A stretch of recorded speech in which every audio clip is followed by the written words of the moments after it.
Over the years, a rise in crime, delays in the justice system, and allegations of collusion between the police and criminals have resulted in many Nigerians having little or no confidence in the formal policing sector. This lack of confidence by the public led to the creation of informal policing groups who operated independently of the police. Historically, I think people saw policing as a military-oriented movement. And those are the times when you have mantras that said, fire for fire. There is no engagement, there is no conversation. Basically, you shoot us, we shoot you back. In response to this challenge, the Nigeria Justice for All program has worked with the Nigeria Police Force to provide better quality services, protect human rights, and be more accountable to communities. At the core of this work is the concept of community policing. Community policing in itself is about getting the community involved in policing themselves.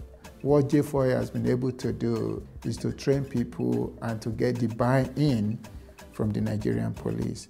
And one of the ways we've been able to do that is to introduce model police stations. This is not about the brick and mortar. This is about developing people, developing capacity. So we decided to set up community policing teams that will go out to interrelate, to interface, to develop relationships with the communities. Through the development of model police stations, Justice for All is supporting the Nigeria Police Force to change the style of policing to be more responsive to community needs and increase community confidence and trust in the police. The first model police station in Nigeria was set up at Isokoko Division, Agege, Lagos State, to act as an example of how the police and the community can work together to make communities safer. I was lucky to have participated in 2 programs that were sponsored by the Department for International Development, and we tried to improve our services. For instance, we had to change the situation of taking money for bail. Then I also met with my stakeholders. I tried to share with them the new things I had learned and how I wanted us to work together. And I think many of them, even those that had doubts, felt that it was worth giving a try. We heard about an ADPU that he allowed no police officer to take any bribe, which we community member can testify to it. That one make us to be happy. It made us to have a cordial relationship with them there. A key feature of the model police stations is the introduction of a family support unit, where specially trained officers handle cases involving violence against women and children. In those days before the introduction of FSU, if a case of rape is reported, right from the station guards, people will be asking, what happened, what happened? Because of the stigma, people doesn't like coming to the station to report. But this time around, the modern FSU, the moment a victim arrived here, directly from the child room to this place. With the structure we have in the FSU, the confidentiality of the victim in particular is highly protected.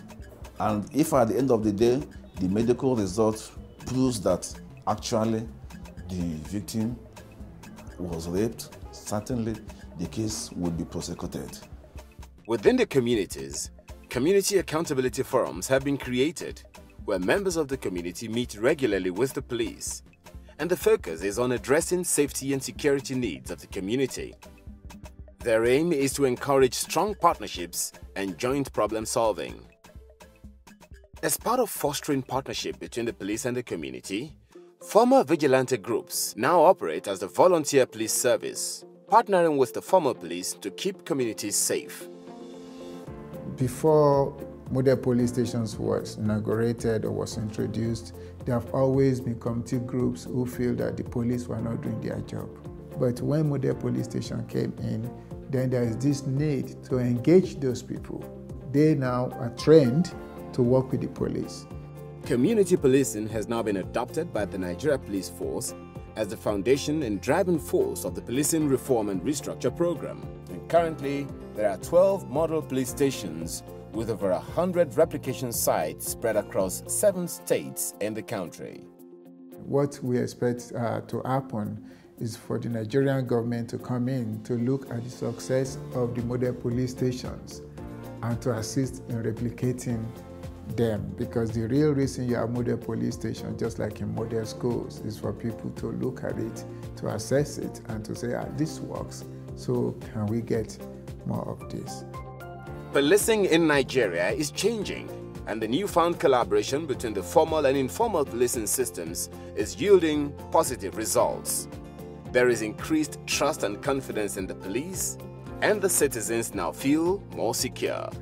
Inú wa dùn bí ìlú ṣe wà ń sì torí tẹ́lẹ̀ ọkàn wa ò balẹ̀ bọ̀ nísìnyí tá ti wá papọ̀ a rí pé iṣẹ́ yẹn yàtọ̀ ọ̀rẹ́ ọlọ́pàá la jẹ́ àwọn náà dẹ̀ jẹ́ ọ̀rẹ́ aráàlú ó dẹ̀ jẹ́ kí community kó wà safe.